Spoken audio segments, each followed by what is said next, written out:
Amen. And now, I believe we are ready, amen, to receive the revelation of God as we remain on our feet, standing on our feet. And let us read ito po sa good news, God's Word translation. Amen. Let us show po. Can we all read po? Amen. Can you just, as you read po, not just for the sake of reading. It's 1, 2, 3, go.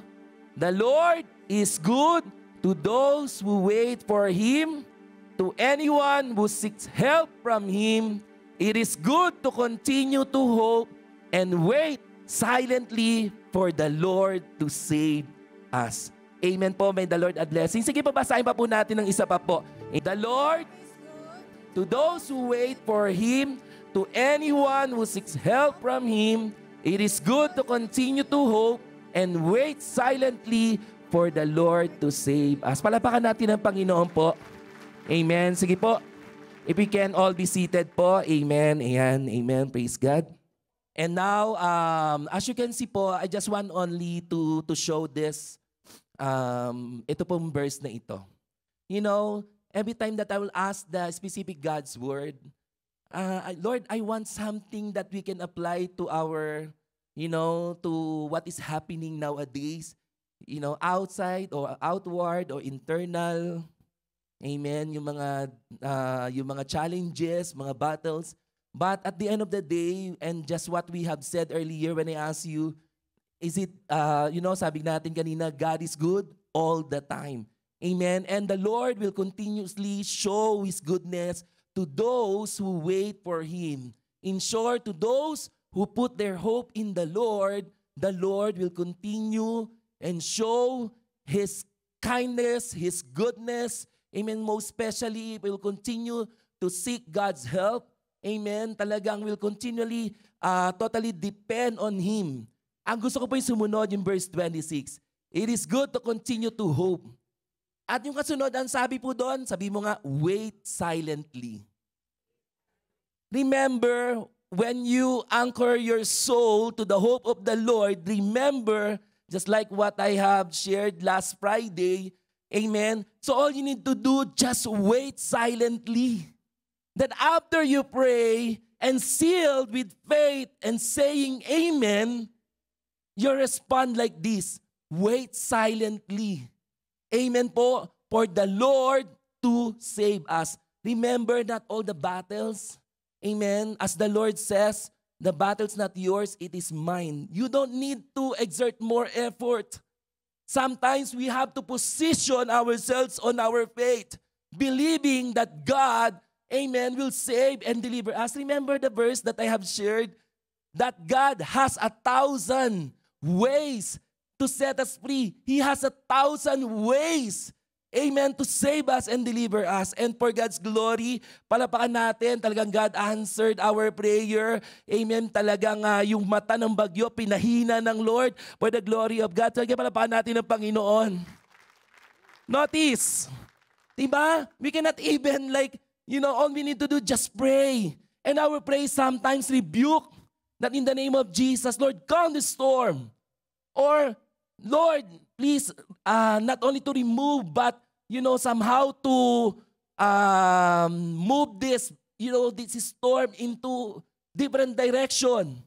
But, as you can see, it happened, it hit the, ano ba yun, yung Philippine area of responsibility ba yun? Tama ba? Yung PAR, ang nakalimutan natin, God provided the Sierra Madre. Amen? That is the mountain range. Sometimes our prayer is simply like this, Lord, remove my problem. But sometimes God will allow it to enter so that He will show more His glory. He will show more His power. All you need to do, once there is a storm, silently wait for God to move and see and watch. Diba yan po yung point ko po nung last Friday, if you have attended. Watch to the hope. Amen? In the Lord. And so what happened, you know, we forgot. God created this, you know, natural defense against typhoon that comes from Pacific Ocean. Amen? Kaya nung nakita natin po doon sa satellite, from yung eye, talagang wow. Talagang the Lord, talagang, you know, destroy this eye. You know, there is a message. sometimes typhoon, sometimes storms in life. The purpose of that is for us to be reminded. Maybe we are just being comforted with the things that we are doing every day. We forgot, amen, our God, who is the source of everything. Kaya nga po, talagang this afternoon, if I'm going to show you this picture, what you feel and what is the person that comes to your mind kapag nakita niyo po ito. Recently, what happened to Cebu, sabi ko, Lord, nakakalungkot, sabi ko, wala pong like natural defense or mountain range somewhere in Visayas and Mindanao. Kasi ito yung tinatawag nila, yung Sierra Madre is a backbone of Luzon. Amen? Actually, when I went to the Philippines, I experienced to stand on the mountain of Sierra Madre. Sabi nung nagpunta kami po doon, sabi niya, ito yung isa sa mga, ito yung range ng Sierra Madre. Amen? For God's glory, amen, the Lord will provide. Amen? The solution, God will deliver us in times like that. Kaya nga po, but the reality, as we look upon our storms, amen, especially pag nakikita natin to, can we show the picture? That after, the before and after. Have you seen that picture? What was happened? Amen? Talagang the aftermath of Typhoon Tino. Imagine that. Amen. Next slide. Ito po yung mga ongoing wars, right? And another thing, ito yung sinabi ko kanina, yung sa typhoon, tingnan nyo how big. Sometimes parang nung nakita natin, takot na takot tayo. Mas malaki pa yung size ng bagyo dun sa Pilipinas. Amen. Perhaps we can see, amen, through these pictures and looking upon your situations, amen. That's where the time na talagang the person that comes to your mind. And sometimes it's hard for us to admit that we are in our desperate times. Are you in desperate times? Amen. No? But the good news, thank God for this timely theme for the month of November, breakthrough hope that endures. And so my prayer, amen, that in all our situation, most especially when we are in our desperate times, let us continue to find hope in Jesus. And that's our topic, amen, finding hope in desperate times. Just like the word that we have heard, the Lord is good to those who wait for Him. To anyone who seeks help from Him, it is good to continue to hope and wait silently for the Lord to save us. Remember, if you're going to understand, sometimes, di ba parang because of the word, this English word, the common things is problem, trials, but the word desperate, what does it mean? Amen. As my introduction, when you are in your desperate time, during these times, you might find ourselves feeling lost. We are unsure of where to run. Saan ba ako tatakbo? Amen. It's easy to feel like we're caught in a storm without any way out. In your storms, amen, no, as we apply, Lord, my situation is so complicated. I don't know how to get out of my situation, in my desperate situations, in my hopeless situations. But even in our most desperate moments, tonight, this afternoon, we can find hope through the faithfulness of God. Kaya gusto yung kinanta kanina eh. We look to you. O di ba wala ako sa boss na tono. We look to you, we look to you, we look upon the name. The moment that you will look upon the name, that in the middle of your storm, what you can magnify, His character, His faithfulness upon your lives. Amen? So, for this message of God, I believe that everyone can relate regardless of your age. I had a meeting with the core team with the youth, just analyzing, evaluating the junior youth from the age of 13, most especially the 12 and 13. Are they experiencing, such desperate times? May nangyayari ba sa inyong ganong youth? Na meron ba kayo? Or just simply you are innocent and you don't care anything what is happening as long as you are enjoying your game? Amen? You're enjoying your TikTok and everything. But, according to the statistic, talagang marami din ng mga youth nowadays who suffered, amen, depression, desperate situation, hopeless situation, and not only suffered, the result, most of them, thousands, according to the statistic, it was 2021. Imagine, Amen. It was said there, 27,000 youth, amen, all over the world commit suicide. So we can see not only the adult who going through desperate times, even all our youth. Kaya nga, I thank God from yesterday, amen, talagang we taught to them, plug in yourself to the hope in the Lord so that that hope will renew your strength. Even youth will get tired, will grow weary. Tama ba ako mga youth? Napapagod ba kayo? Amen. O ganda lang talaga at gwapo lang kayo. Amen. But deep inside, sabi ko nga, these youth are, they are in the silent generation. They are fighting battles that no one sees. They don't know how to open. Amen. So, because I really want to relate this message, whatever our age, in fact, we are in the last days, we are in the terrible times. Kaya nga, and you can see the situation of the world through your social media. Amen? You may know what happened in Africa, in Australia, in any parts of this world, and you're being affected.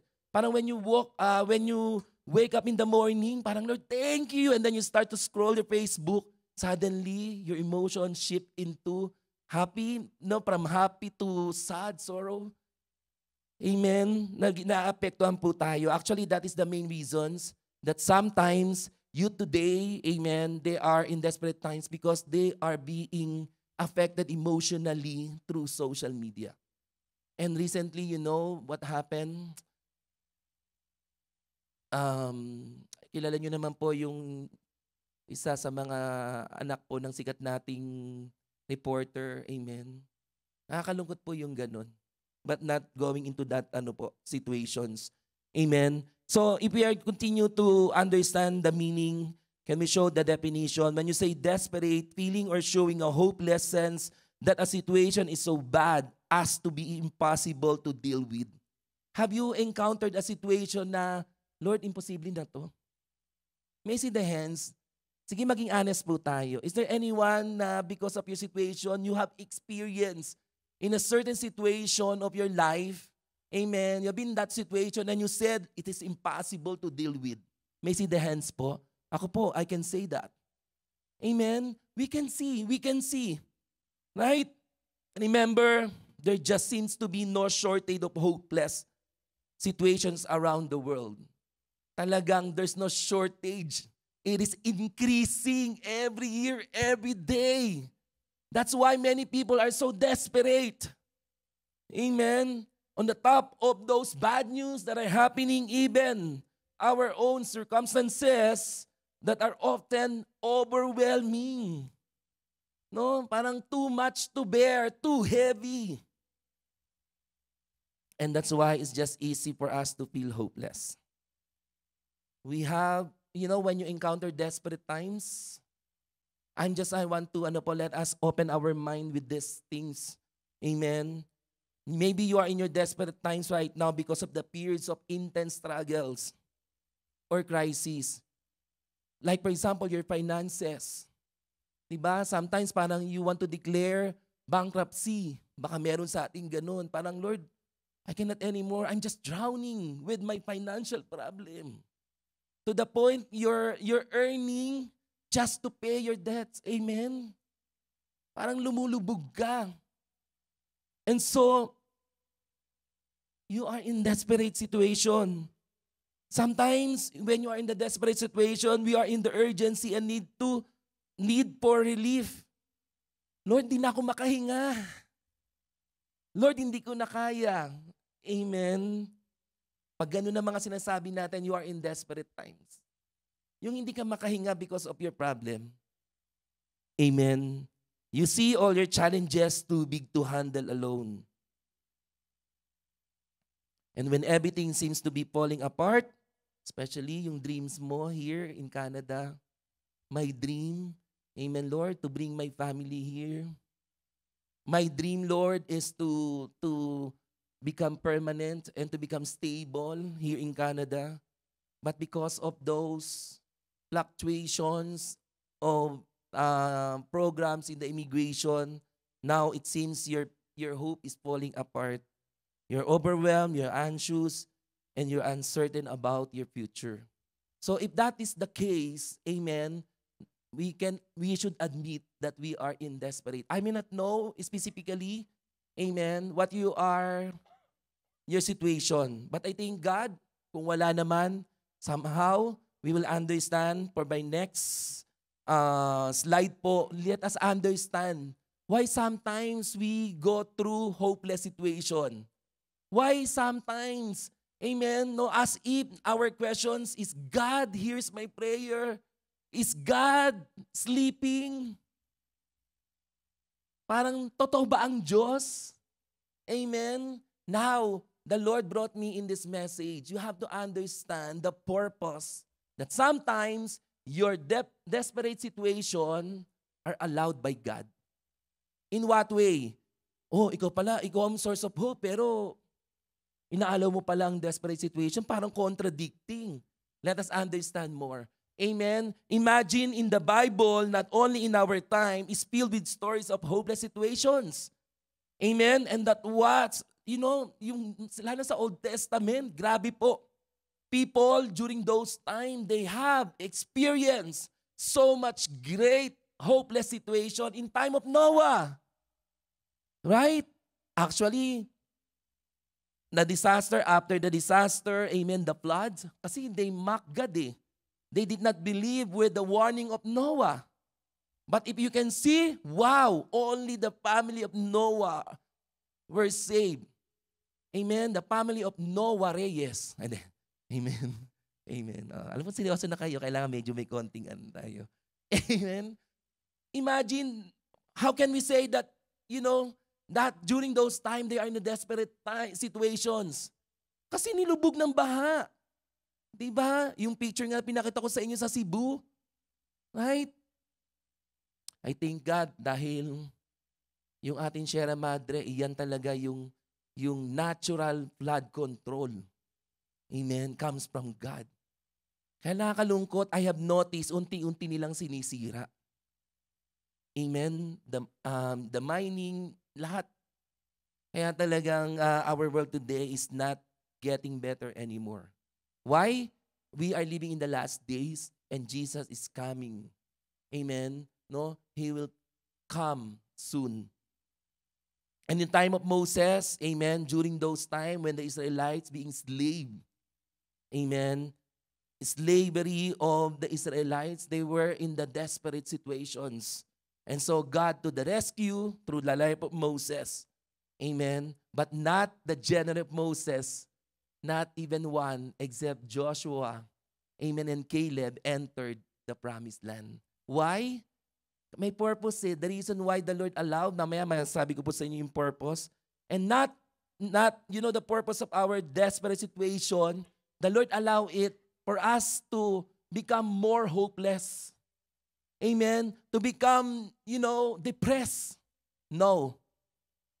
Mamaya I-explain ko po sa inyo, but let me continue. Even when the time of Gideon, they were in the desperate situation wherein the Midianites, the Amalekites, they planned against the tribe of Gideon. And during those times, they were the small tribe. But, imagine the plan of God.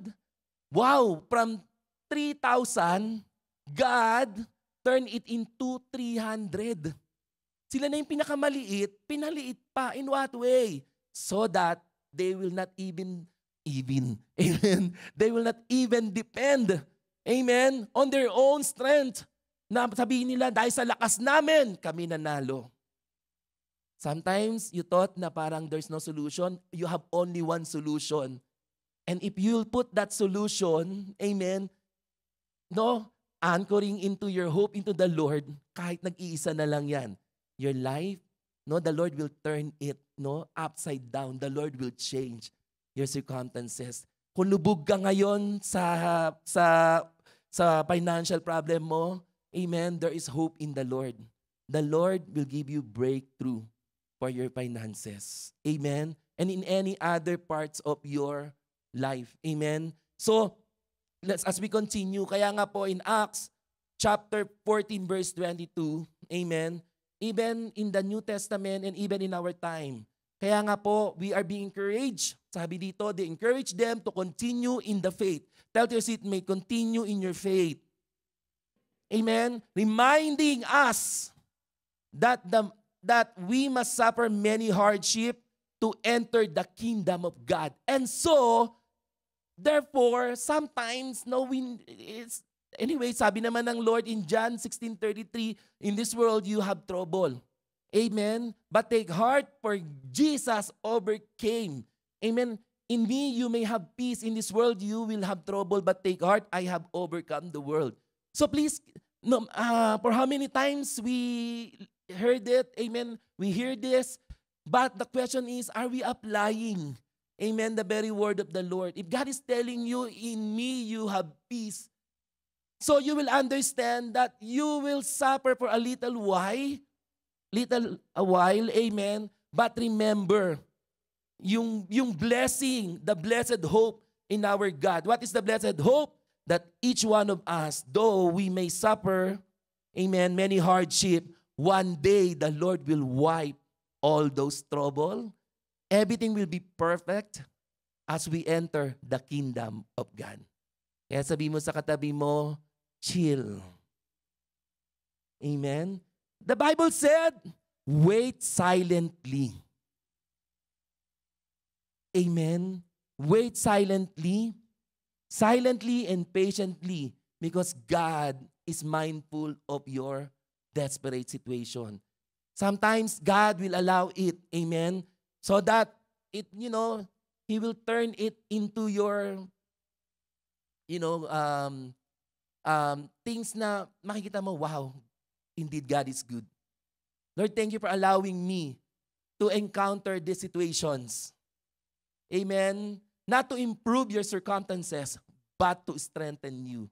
Amen. Tingnan mo yung katabi mo kung matatag na yan. Amen.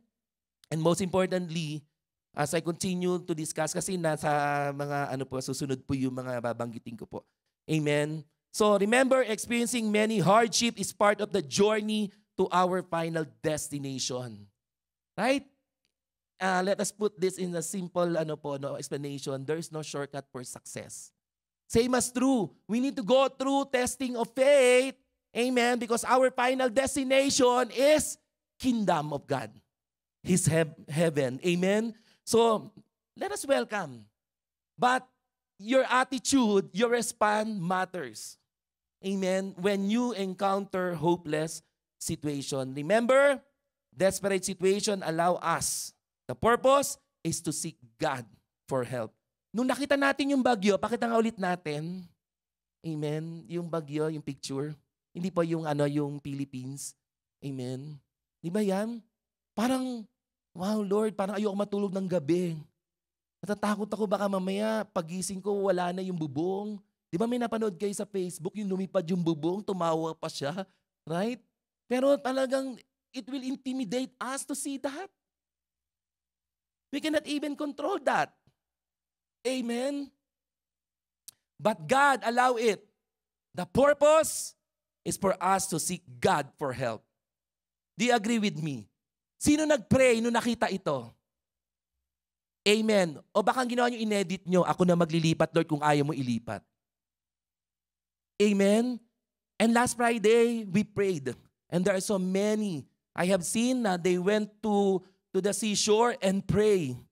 No, talagang rebuking. But the Lord allowed it to enter, but God provided, amen, a natural defense. God will save us. All we need to do, just position ourselves sometimes silently. Amen. Kaya nga po, if you are going through storms in life, you will put your trust in the Lord. Kahit sa gabi, you can sleep silently and not without snoring. Why? You have peace in your heart, Lord, I entrust my situation to you. Amen. The most important thing that the Lord will give it to you first is not the solution. What the Lord will provide to you, peace. Amen? Kaya ka nakakatulog. Sino hindi nakakatulog dito? May problema ka. Ay, no. You have no problem. Amen? Amen? But what I'm trying to say, no, if you just, after you pray and then you just think over and over about your desperate situation, No, it will affect your sleeping pattern. Right? Nagpray ka, Lord, hindi ko na kaya. Yung iba sa inyo, gusto makalimot sa problema. Ang hinahanap po, ang hinahawakan, hindi Bible eh. Amen? Anong hinahawakan nyo? Pulang kabayo.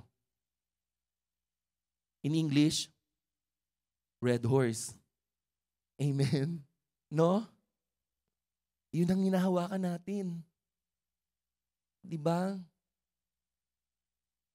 Yung iba, pag may problema, instead na to improve physically, mag-gym.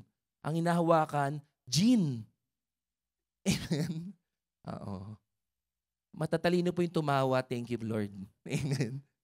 So let us read ito po example. The reason why the Lord allowed for this bleeding woman for 12 years. Let us read quickly in Mark chapter 25, chapter 5, verse 25 to 34. And a woman was there who had been subject to bleeding for 12 years. Imagine 12 years, that is abnormal. Amen, situation. And verse 26, it says here, she had suffered a great deal under the care of many doctors. Wow, imagine maybe, no, she is rich. Kasi she went to different doctors, many doctors. Paying, the doctor's fee, medications. But it says here, and had spent all she had. Yet instead of getting better, she grew worse. Amen. And in verse 27, when she heard about Jesus, she came up behind him as if Jesus is the last resort because, she lost everything, even her hope. But during those times, Jesus is so famous in performing, miracles, performing healing. And so she heard about Jesus and she came up behind him in the crowd and touched his cloak. Alam niyo po yung parang if you just put your mind into imagination, nagumapang po siya. Ano ba the edge of his cloak? Here. Amen. Hindi naman po yung amen. And in the middle of the crowd, amen, talaga nakipagsiksikan po siya when she heard about Jesus. And then talagang verse 28, and then she said, because she thought, if I just touch his clothes, I will be healed. I will be healed. Amen. And in verse 29, immediately her bleeding stopped. And she felt in her body that she was freed from her suffering. Notice, 12 years. Seeking with the help of the doctor in just one touch from the cloth of our Lord Jesus Christ. Instantly. Instant miracle. Amen. She felt in her body that she was freed from her suffering. Wow. Palapakan natin ang Panginoon. And maybe in your desperate situation, you tried all. Ang dami mo nang minessage, kapatid, baka naman meron ka dyan, lubog lang ako. As ang reply sa'yo, kapatid, mas lubog ako. Diba? In English, Brother Tom explained to my brother. Amen? No? Listen, church. If you are in your desperate situation, amen, look upon our Lord Jesus Christ. Don't make Him as your last choice and last resort. If you are going, sometimes your situation become desperate. Kasi parang simple problem, from simple to complicated. It becomes complicated because you consult, amen, and you find other ways than first to find hope in our Lord Jesus Christ. Kaya mamaya, i-explain ko pa po yan. Amen? So sometimes we just have to get to the end of our rope in order for God to open our eyes. Wala na pag-asa eh. And so, this bleeding woman, amen, was in her end of her hope. And that, yung parang, sa mga nagda-drive, have you experienced na nakapasok ka sa dead end? Amen? So it means hindi nyo lang alam talaga mag-drive siguro yung way. Oh. Amen. O kasalanan ng GPS. Amen. So meaning po, once you are in your dead end or end of your rope, sometimes God allow it para wala ka ng choice kundi tawagin ng Panginoon. That's the purpose why God allow, amen, our desperate situation. When things are all going well, it's easy to lose sight, amen, of God. But when everything is dark, all the distraction of life are removed, that's the time that you will start to seek God. Notice, meron dito, di ba, na-try mo na lahat, pero huli mong ginawa, piliin ng Panginoon. And the Lord, the faithfulness of God here, hindi ka pa rin niya binigo. In fact, God is waiting for you to find your hope in the Lord. Kaya lang minsan, hanggat meron ako, hanggat may kayamanan ako, hindi ako aasa. Meron pa naman ako eh. Andiyan pa naman yung asawa ko, andiyan pa mga anak ko. Andiyan pa ang finances ko, andito pa ako sa Canada, libre. Amen? But when things, situation get worse, like the bleeding woman, and when you're on the end of your hope, amen, or your rope, God will use it so that's a time where you will call upon the name of our Lord Jesus Christ. Often, it is in our hopeless condition where we experience God the most. And that's why the Lord allow it.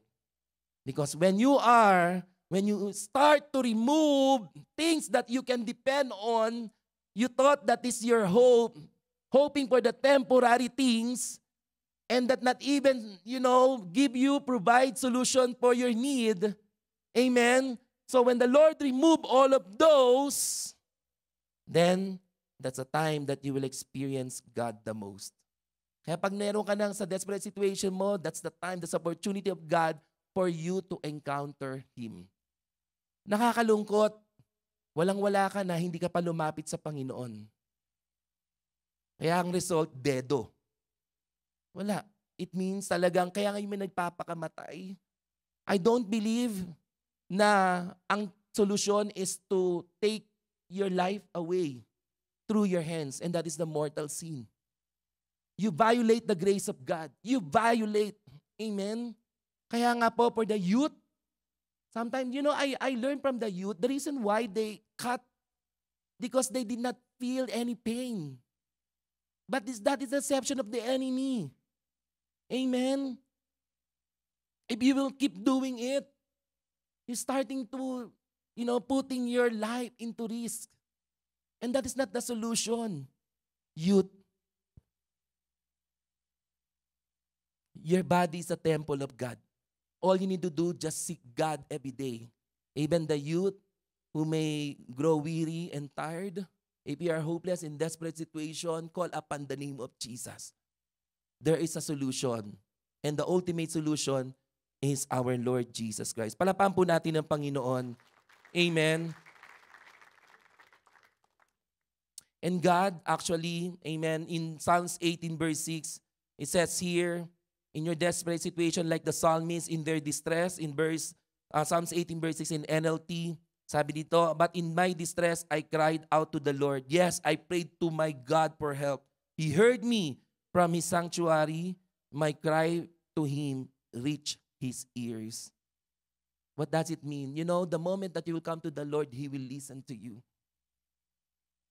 Kaya ka nasa desperate, you still believing that you can solve your own problem on your own strength, on your own might, on your own wisdom, on the things that you have.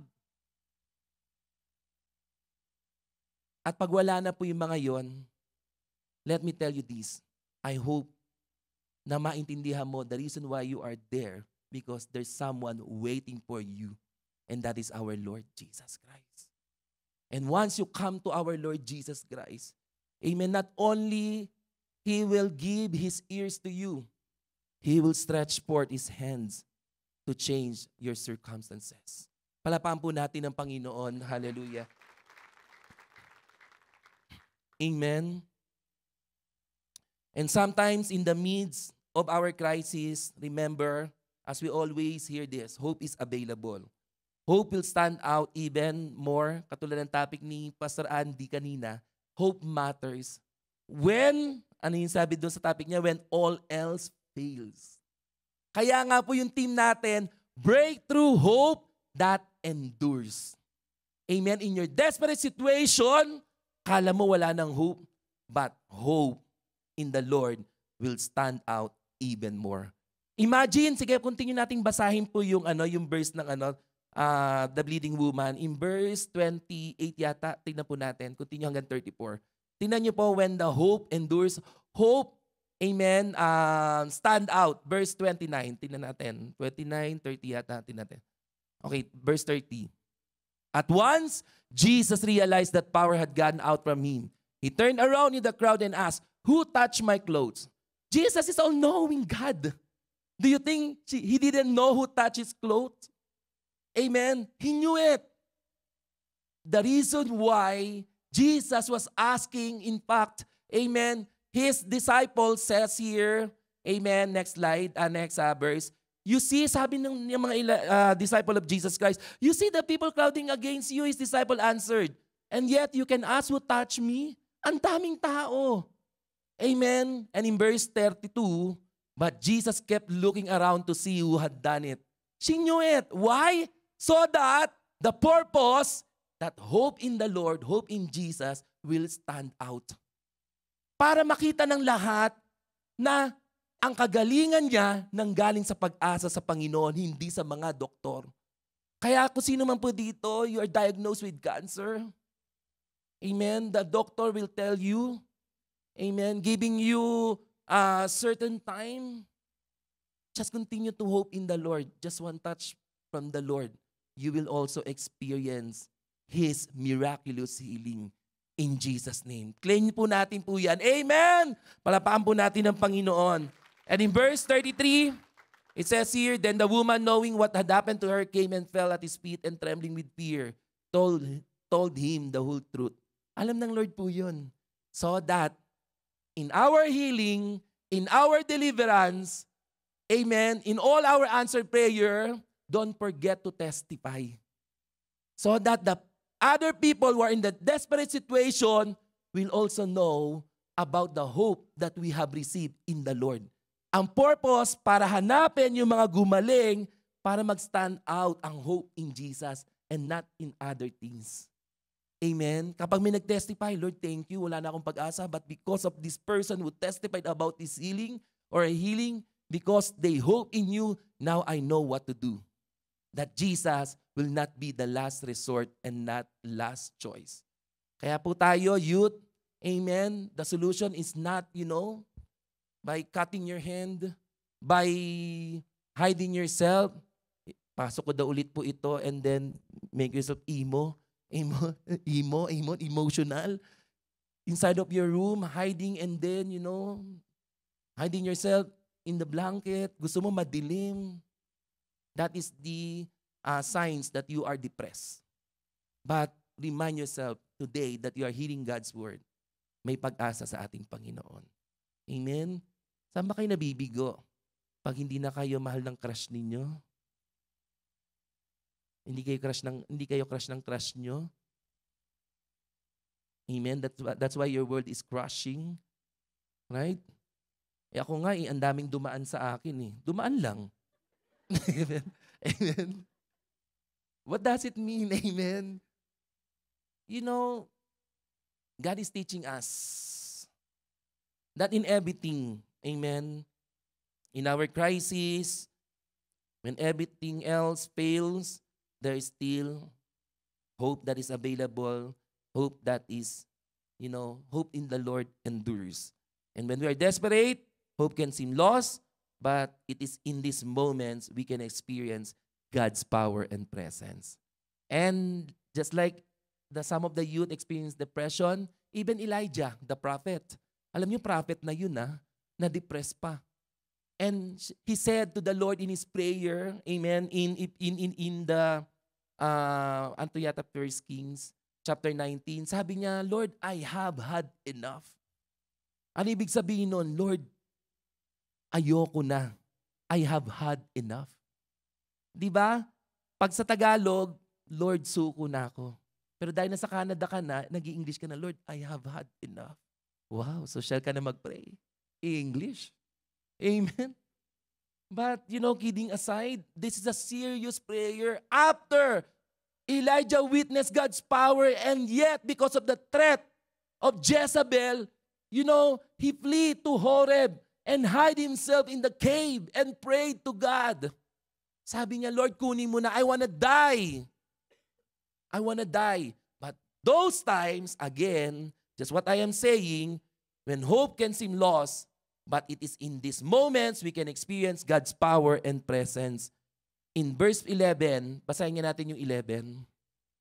Verse 11, the Lord said, go out. Kaya nga po mga parents, even you will notice that your children always in their room, locking their, door. Katukin mo, go out. That's it. Ganun ginawa ng Lord sa kanya. Bago pa yung 11 na yan, the Lord strengthened him. Sabi niya, the Lord sent His angel providing the food. Kumain ka. Amen? Kumain ka. Tingnan niyo katabi niyo, kumain o mag-diet? Ayan. But kidding aside, the Lord said to him, go out and stand on the mountain in the presence of the Lord. For the Lord is about to pass by. Wow. The Lord reached him out in his desperate moment, in his depressing situation. The Lord, our God is He rescued Prophet Elijah because God who called you is faithful. Palapakan po natin ng Panginoon. He will strengthen you. He will help you in times of trouble. Huwag mong sabihin na nag-iisa ka. Kasama mo ang Panginoon. Amen?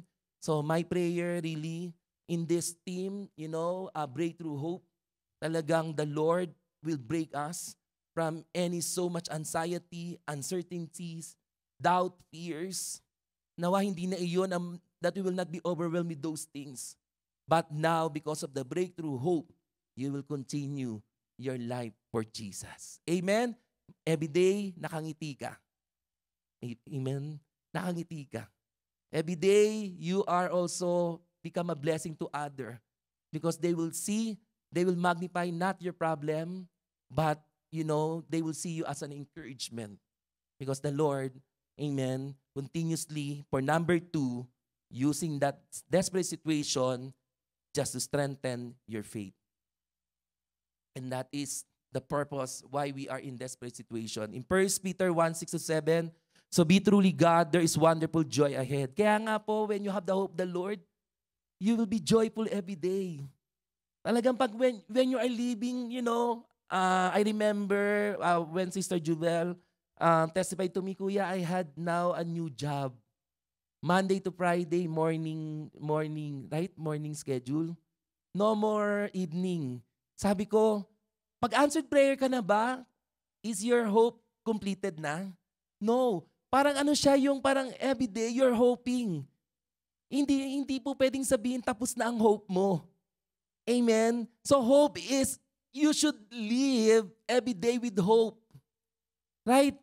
And that's only part of God's, actualization of His hope for you. Fulfilling His future.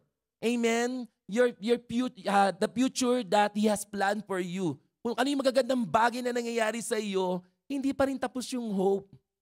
And what if everything will be gone? Suddenly in just, again, just what I have testified, one of our sister here, amen, after 13 years in the company, now her company will be closed. Imagine, maybe you settle with this. Ako nagsettle ako. Sabi ko, forever sa black line ako eh. Kasi the nature of my work, wow, as if talagang, napapampered po kami dahil napakadali ng trabaho with the, yung mga boss namin. Wow, as if they are our friends. Napakagaan po. But of course, we cannot even depend on our economy, on our, in our employers, to the things that we have. Still, the Lord, amen, will allow, situations we're in just to strengthen your faith. Amen. Same as true. Dito po sa sinasabi ng Lord sa 1 Peter 6-7, these trials will show that your faith is genuine. It is being tested as fire tests and purifies gold. through your faith is far more precious than mere gold. So when your faith remains strong through many trials, it will bring you much praise and glory and honor on the day when Jesus Christ is revealed to the whole world. So tandaan po natin po, we will go through with the testing of faith. Ano yung mga testing of faith? Yan po yan. Yung mga desperate situations. Yung mga hopeless situations. But don't claim that you're hopeless. Amen? No? If you, believers of Christ, understand the purpose of your trials just to strengthen your faith, every day, you will just cling your soul to the hope, Talagang every day, kahit may pinagdadaanan ako, I have still hope in the Lord. Anyways, what is the purpose of this hope? Sa number 3 kasi yun eh. Amen? Mamaya sabihin ko po sa inyo. But, let me read this. Faith is truly tested when there's no tangible evidence of God's goodness, His loving care. Sometimes, di ba, parang full of hope ka dahil may nakikita ka. Kaya nga sabi ni Pastora Ana, faith and hope are connected. Your faith is present and your hope is the future. Amen? So meaning, mga kapatid, what if you don't see any tangible evidence? Yes, every day we experience God's goodness, His loving care, His provision. But when seems everything like falls apart, kasi nga, yun yung mga things na dinidependihan natin. Kaya nga po, just like what I have shared, it's not about your circumstances, but it's all about the character of God. As we look upon Jesus, remind yourself that He's still good, He is faithful, amen, He loves you. It's just God allowing only your situation, desperate situation, just to strengthen your faith. Because not everyone who are believing in God have a strong faith. Pag may dumating bagyo, nawawala. Sino dito na ang dami ng pinagdaanan and you will proud to say, thank you Lord, lumalakas ang faith ko. Can I hear an amen po? Amen. Or maybe you message your leader, I have had enough. Wow. Tapos na-reply ka ng leader mo, arte mo. Oo. Cheer up, di ba? Yung mga ganun. Di po. Of course, it is valid to feel that way. But to stay on your desperate situation, there's something wrong.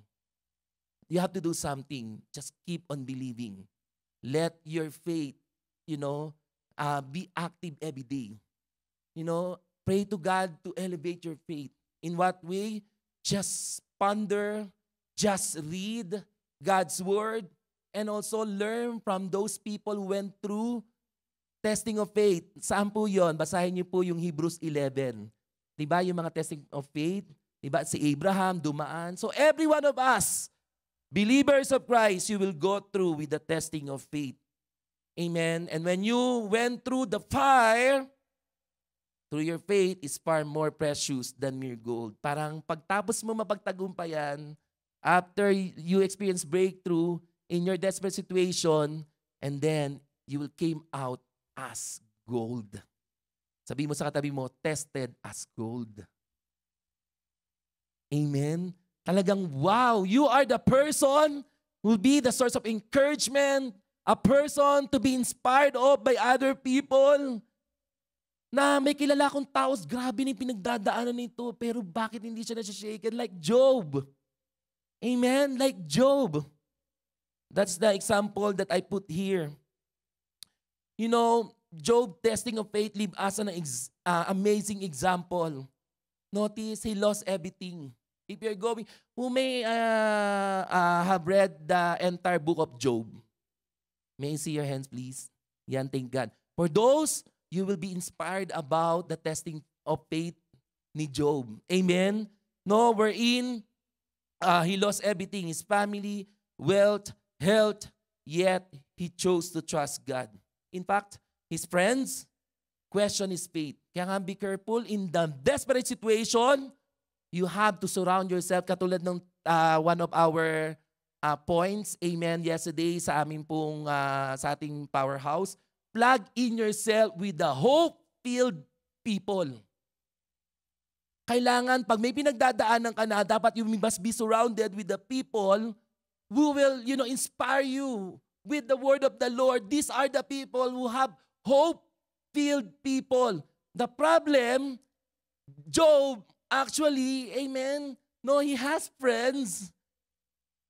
Question is faith. But Job response was, itong verse na ito, pakita natin. Though he slay me, yet will I hope in him. Though he slay me, yet will I hope in him.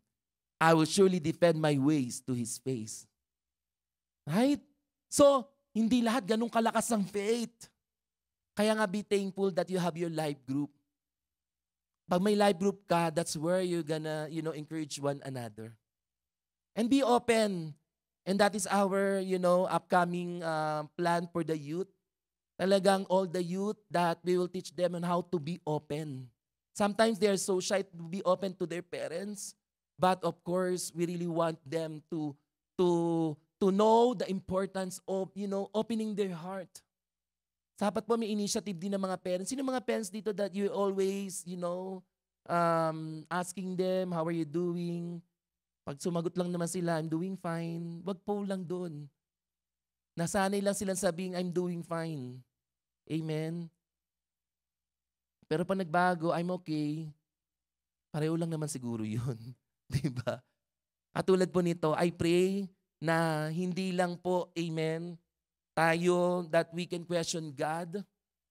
Talagang imagine he lost everything, his family, his money, amen, his possession, his wealth, and yet, sabi niya, though he slay me, yet will I hope in him. I will surely defend my ways to his face. Nakakatuwa po, in this, story of Job, faith is not about circumstances. Just what I have said, it's about character. Ang tinignan niya, still, my God is good. My God is faithful. Kaya nga po, whatever Job lost, the Lord returned double portion. Binalik ng Lord ng doble. Yung nawala niya mga anak, pinalitan niya, napakaganda. Amen? No, dinoble niya po. In the chapter 42, if you're going to read the Job chapter 42, wow, the Lord returned what he had lost. Sometimes God will put you into test. And when you pass the test, notice the reward that awaits for you and for me. Hindi lang naman to strengthen our faith. At the end of your testing of faith, you will see your reward. Amen? Kailan po natin, ganun lang, just to strengthen our faith. But that is the most important one. But again, there's always, you will see your reward when you stand firm on your faith. Amen? Hope can exist. In this story, we can see that hope can exist even in extreme suffering. Sa naranasan po ng mga taong ito in the Old Testament, even in our time today. Remember, no matter how extreme your suffering, still, there is a breakthrough hope that endures. The hope will stand out even more when else, amen, when all else fails. Amen. Kaya palapahan natin ang Panginoon, kaya po, and not the hope that we are clinging to while we are alive. That hope extended in heaven. It was laid up for you in heaven, and that is your ultimate hope. Number 3, as my last point, desperate situation remind us of our ultimate hope. Colossians 1 verse 5 in King James Version, for the hope which is laid up for you in heaven. Meaning, tingnan nyo po sometimes kasi po, the reason why God allows, amen, this desperate situation, first, hopeless situations or desperate times get our focus off of this life. In what way? 1 John 2:15-17, do not love this world nor the things it offers you. For the world offers only a craving for physical pleasure, a craving for everything we see, and pride in our achievements and possession. These are not from the Father, but are from this world, and this world is fading away along with everything that people crave. But anyone who does what pleases God will live forever. And what pleases God, have faith, have hope in the Lord. Ano ibig sabihin yan? Hopeless situation get our focus off of this life. Meaning, ang hope po natin laid up in heaven, hindi lang po dito. And that's why do not put your hope Amen, for the things that you have. Sometimes, tinan nyo yung picture na pinakita ko po. Paano po yun? Wala na yung bahay mo, wala na, na-destroyed na everything. So, meaning, hopeless ka na. No, for the believer of Christ, that is a different story. The Lord will restore, the Lord will return, amen, the Lord will provide, as long as dapat po ang hope po natin, ang ultimate hope, amen, no, talagang our mind is not in the things of this world, but for the things that we will enjoy in heaven. Amen? Dapat ang hope, focus po natin po in heaven and not to the things of this world. And that is our ultimate hope. Hopeless situation have a way of stripping life down to its essential. What does it mean, mga kapatid? We thought our career, money, possession, position, pleasure, achievement, love life. Amen? Ako kahit ako lang love life, punong-puno ako ng pag-asa. Amen? Yung iba na wala ng love life, lifeless na. Sa mga youth, may mga gantong drama, hindi ako mabubuhay nang wala siya. Let me correct you, nabuhay ka dahil inalagaan ka ng magulang mo. Sino dito sa mga youth na hindi ka nabubuhay na, amen, in God's time. Amen, in God's perfect time. Hindi rin po yun ang essential. Amen. Nung panahon ng COVID, anong essential? Lugaw. Unti lang yung nakaalam doon. Okay, let's skip that joke. Amen. But kidding aside, let us ask ourselves, what's really important? Pag nawala na po ang lahat, one day you will leave this world. Dala mo ba yung Miss Universe crown mo? Yung achievement mo in your sports? Your diploma? One day you will leave everything. Amen? In fact, sa mga nangyayari ngayon, talagang just one typhoon, it will vanish everything. We have seen the aftermath of those typhoons. Amen? But our ultimate hope is in the Lord. The Lord sometimes stripping, no? That's the way of stripping life down to its essential. Kasi po ang importante, amen, what is the things that is eternal. Kaya nga po, what are those things that are eternal? Your rewards in heaven. Your mansion in heaven. Your eternal life. Dapat doon po ang hope po natin. Amen? Kaya minsan tinatanggal ng Lord so that you will see what is the most important. Hopeless situation can show us that we have our hope sometimes in the wrong places. If it is in things that we cannot control, things that were meant to fade, things that are not guaranteed, we are set up for disappointment. Kaya ka nadi-disappoint kasi nga ang pag-asa mo yung mga meron ka. And when those things, you just put your hope. When you put your hope for your possession, for your career, you are in the wrong place. Because, everything will be gone. And they're just temporary. Kaya tayo po, while you're enjoying your blessing, dapat po we always put our hope, our ultimate hope. Amen? No? That is laid up in heaven. Yung mga bagay na ibibigay ng Lord sa langit. Amen? Maging excited po tayo. And that is yun po yung nais nating maranasan one day. Kaya po, we'll continue no matter how many sufferings, no matter how desperate our world today, let us put our hope, our ultimate hope in the Lord. Kaya sabi mo sa katabi mo, hindi ka dapat nawawala ng pag-asa. Amen? Kung hindi ka makakapag-asawa, it's okay. Parang sa akin lang yun. Diba? Yung iba nga may asawa, hopeless na eh. Diba? Because of their situations. Totoo naman talaga. Kaya nga po tayo po, baguhin na natin yung mindset. Don't put your hope on the things of this world. Instead, put your hope on the things that are eternal. And that is our ultimate hope. Amen? Kaya kahit na anong edad mo, amen, no, you don't know when is the last day that you will live here on earth. Let us be excited every day because I have ultimate hope laid up for heaven. One day, may enjoy nyo na ang ultimate hope in heaven. Even not now. Diba? Ayaw nyo pa pumunta ng heaven, di ba? Ayaw pa? Sabi nung first timer, ayaw pa. Oo, marami ka pang gagawin. Amen. Amen. Dahil first timer ka, marami ka pang mararanasan sa Lord. Amen. Kahit hindi ka pa nasa heaven, kahit nandito ka, when you're in the presence of God, you will feel like you are in heaven because of God's goodness in your life. Amen. Palapaan natin ang Lord. Amen. Praise God. And last, hopeless situation, get our focus on eternity. Romans 8:24-25, I explained this already, but let me read the verse. Can we show in NIV the Romans 8:24-25 before I close? For in this hope we were saved. But hope that is seen, not is, but hope that is seen, again, your career, your achievement, your situation, your money, is no hope at all. Who hopes for what they already have. Diba? Hindi naman sila umaasa. Bakit umaasa? Meron naman ako eh. Yun po yun. Yun po yung pagkaka-explain po dyan. Verse 25. But if we hope for what we do not yet have, we wait for it patiently. And what is that? Yung ultimate hope that is laid again for us in heaven.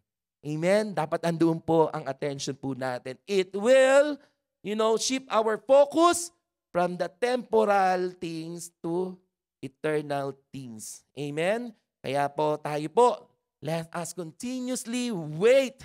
And while you're waiting, you will continue remain faithful in your faith, in your relationship to our Lord Jesus Christ. Amen? You will finish the race that God has marked before you. Amen? Tatapusin mo yung buhay na ito na kasama mo si Kristo. Amen? Sabi mo sa katabi mo, no turning back. No backsliding. Amen? Talagang kahit anong nangyayari sa'yo, tuloy. Anong tulog? Tuloy. Tuloy. Because we have our ultimate hope in Jesus. Palapakan natin ang Panginoon. As I end and my conclusion, during desperate times, find your hope in Christ alone. And this hope connects us directly to God. If you are in your desperate times, the altar of God is always ready for you. The moment that you will acknowledge, and like the bleeding woman, there's no more hope because I tried everything. Sinubukan mo na ang lahat. But the moment you come to the Lord and pray, and you hope in Jesus, and you find your hope in Jesus, this hope connects you directly to God. He will give you a time. Kaya nga po, ito yung an honest confession eh. Express your fears, express your anxieties, express your worries. Actually, when you come to the Lord, He invite you to cast your burdens on Him. Kapatid, kung hindi mo na kaya, lapit na kay Lord. Minsan, hindi mo na rin malapitan ng pamilya mo. Yung best friend mo. Amen? May nakalimutan ka. Who is the source of hope? Who can provide all you need as you come? The Lord will dispel, remove all your fear, anxieties, and your worries. And when you cast your burdens, in return, the Lord, give you peace and joy. Youth, my prayer, express your anxieties, fears, and worries in the Lord. Not getting any cutter, expressing your fears and anxiety by cutting your hand. That is not the solution. That is the tactic of the enemy. God is waiting for you. If things na hindi mo na kaya, unbearable anymore, He will promise breakthrough hope that endures. Katulad ng bleeding woman, after 12 years, he spent everything. Just one touch. Wow. That is the hope that God can provide you. The hope that will stand out even more. Amen. When all things fails, lahat sinubukan mo na. I believe this afternoon, this evening, you will experience your breakthrough hope. Amen. Can we all stand on our feet? Hallelujah. Remember, in Christ, we find a listening ear and a comforting presence. The Lord, as you come, hindi naman po automatic. Lord, I have so many debts. Ang dami kong utang. Hindi naman po, come to me. And then, ting, pagbukas mo ng bank account mo, wow, 1 million. Hindi gagamitin ng Lord ang loto para manalo ka. But His ways is higher than your ways. Anong sabi ng Lord sa Psalms? I have 1,000 ways to set you free. All you need to do, just understand why you are in your desperate times or situation, because He is waiting for you. To sustain you, to empower you. Amen. And of course, the way yung perspective mo babaguhin. Na not only in times of hopeless situation will come to the Lord, but every day, whether you are enjoying the blessing of God or you are, overwhelming with problems, He is the same. God in good times and in bad times. Just focus not in your circumstances, just focus on His character. Amen. That's how good our God. He will listen to you. He will provide presence. Remember, this hope is not just a feeling, but a confident expectation in God's goodness and faithfulness. It reminds us we're not alone. Close your eyes. God is reminding you you are not alone. Sometimes, hindi mo na masandalan yung asawa mo, yung trabaho mo. But you maybe forget that your God is your strong tower. He's going to strengthen you and will tell you that you are not alone in any fight, in any battle. He is with us, working all things for our good. And that is the purpose of God. And that's why my prayer for you and for me, Romans 15:13, as your eyes close, I pray that God, the source of hope, will fill you completely with joy and peace because you trust in Him. Then you will overflow with confident hope through the power of the Holy Spirit. May this confident hope be yours in abundance as you trust in Him. Now, if you are the person, Lord, I need breakthrough in my desperate situations. Now it's about time to cast all your burdens. Don't reject the invitation of God. Though He's your last resort, God will never fail you. Nakakalungkot, siya nang huli mong pinili. Pero and yet, tinulungan pa rin tayo ng Panginoon because He is your God. He's your faithful Father. He loves you so much. To all our first-timers, maybe this is your first time to hear God's word. This is the good news. You have hope in Jesus.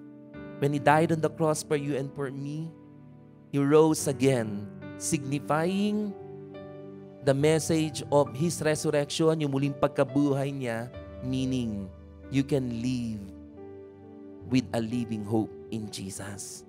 Kaya nga po, sa mga first-timer, kung kayo nawawala ng pag-asa, Jesus is calling you, knocking to your heart. If you open your heart to Him, He will come and live in you, and He will fill your heart with His hope.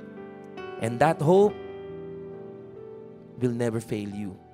Just what I have said, it will endure. It will sustain you. It will strengthen you. It will deliver you. It will deliver you and break through you from your desperate times and situations. Kaya nga po, if you are willing right now to acknowledge that apart from Jesus, you cannot do anything. All you need to do, invite Him in your heart. And to everyone that are here, maybe because you still depend on the things, on the temporary things in this world. Or maybe parang you're just being complacent with your faith. Anyways, wala naman nangyayari sa akin eh. But again, hope. Every day, whether you are in good or bad, you must live in hope every day. Kasi paano pag nawala yung mga bagay sa buhay mo? And then, you will be disappointed. You will be hopeless. And today, God is inviting you. Call upon His name. Allow Him to fill your heart with His hope, His ultimate hope. By saying this simple prayer, Lord Jesus, I come before you.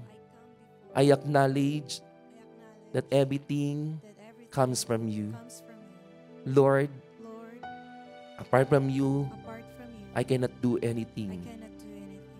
I cannot help myself, especially in my desperate situations. That's why today, I lay down my pride, my possessions, my achievements, my own strength, just to acknowledge that my hope comes from you alone. Lord Jesus, thank you for dying on the cross. And I believe that God raised you from the dead so that I may live with a living hope. Lord Jesus, I open my heart to you. Forgive me, Lord, for all my sins. Come into my heart. Be my Lord. Be my Savior. Beginning today, I will find, I will cling my hope in you alone. In Jesus' name. In Jesus' name. And right now, I may not know your situation, but believe as we sing this song, hallelujah, the Holy Spirit is ready to minister you and will give you breakthrough. Hallelujah. And will give you bright future, bright tomorrow.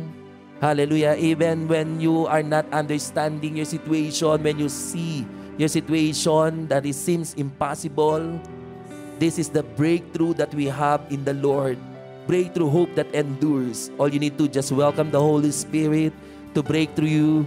Hallelujah. Hallelujah. Yes, oh God, can we sing this song? Hallelujah. Yes, oh God. Yes, Lord. Break through all my fears. Break through. Hallelujah. That I May worship you. Sing it out. Breakthrough. Yes, oh Lord. Breakthrough. Breakthrough. Hallelujah. Be honest to God tonight. If you need breakthrough, especially in the areas, hallelujah, on your desperate situations, in your hopeless situations, hallelujah, if you are overwhelmed because of your sickness, because of your papers, because of your job, because of your finances, it seems everything falls apart.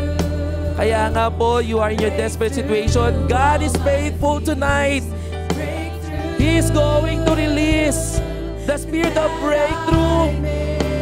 Hallelujah, breaking your fears, your uncertainties, your worries and your doubt, even your depression. Hallelujah, just be right now open to God, Lord. Ask God's help. Seek Him. His hope in your life, in your situation. And God is faithful tonight. Hallelujah. You will experience His breakthrough.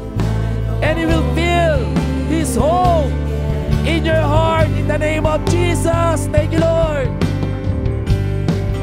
Oh God. You are brighter than my darkest night. Yes, He's stronger than any toughest fight. Just one touch. Remember, just one touch. Just raise your hand if you need the touch of the living God, the touch of the Holy Spirit, just like the bleeding woman. Yes, from your impossibilities, from your desperate situation, just one touch from the Lord. Believe that you will receive your breakthrough. Yes, in the name of Jesus. Hallelujah. Just one touch, Lord. From you, my King, my bread, and will never be the same again. For you will receive, hallelujah, the promise that God has planned before you. That the Lord planned before this world began. That He laid up for heaven. And that is your hope. Yes, in the name of Jesus. And I'll never be. If you need the breakthrough of God, sing out. My darkest night, stronger than my lowest fight. Just one touch from you, my King, my friend, and I'll let. Yes, raise your hand right now, and right now touch right now by your faith. Hallelujah! Not just only the clothes of our Lord Jesus Christ, tap heaven and receive your breakthrough. In your desperate situation, in your hopeless situation, receive right now the ultimate hope that comes from heaven. Yes, breaking any sickness and disease, breaking every fear, uncertainties, breaking any worries in the name of Jesus. Hallelujah. And sing breakthrough, breakthrough, Lord. Oh, breakthrough, Lord, breakthrough. Turarabashika shandalalagira, breakthrough. Breakthrough, Lord. Raise your hand, just believe. You are about to receive your breakthrough in your desperate situation, in your hopeless situation. Breakthrough, breakthrough, Lord. Breakthrough, breakthrough, oh God. Hallelujah, hallelujah. By filling our hearts with your hope. In the name of Jesus. Breakthrough, breakthrough, oh God. Hallelujah. Hallelujah, hallelujah. Hallelujah. And as you continue to raise your hands, confess your faith in the Lord. Habang tinataas mo ang kamay mo, ano ang iyong sitwasyon? Now, God is giving you confidence in your heart. Giving you a hope that will stand out even more. Giving you hope that endures. Giving you hope to change your circumstances. Giving you hope to answer all your prayers. Hope for your healing. Hope for your financial breakthrough. Hope for the restoration of your family. Hope for the restoration of your health. Hope, yes, in the name of Jesus, even in your papers to all the TFW, tourist visa holders. Yes, hallelujah. Just believe in the Lord. Activate your faith. And you will see the manifestation of God's hope in your situation. In the mighty name of Jesus. Just believe right now as you receive the breakthrough hope. And again, as the Lord reminded us that our hope must cling to what is eternal. Our ultimate hope is in heaven. Lord, thank you for sustaining us this afternoon, O God. That no man and no woman, O God, in this place will anymore turn away from your presence. Because, Lord, if you are the source of everything, the source of hope, O God, ayaw na po naming umalis sa iyo in the name of Jesus. My prayer, Panginoon, that this breakthrough hope that endures will strengthen us every day, will renew our strength in the mighty name of Jesus. That is hope. Kahit may pinagdadaanan kami, will continue to rejoice in your presence. That is hope will bring us, hallelujah, from victory after victory of this life in the name of Jesus. Mga kapatid, claim right now, hallelujah, your hope in the Lord, in your hearts, in your situation, in your family, in your children, in your study, youth. Just believe in the Lord that God is with you. God will fight for you. God will be, He will be with you wherever you may go. God will establish you. God will bless your coming and your going out. Yes, in the name of Jesus, God is healing you. Yes, in the name of Jesus, God will provide 1,000 ways to deliver and set you free in the mighty name of Jesus. And say this for the very last time: Jesus is our ultimate hope. In Jesus' name, let's give our God a mighty clap of praise. God bless you all. God bless you all. Hallelujah.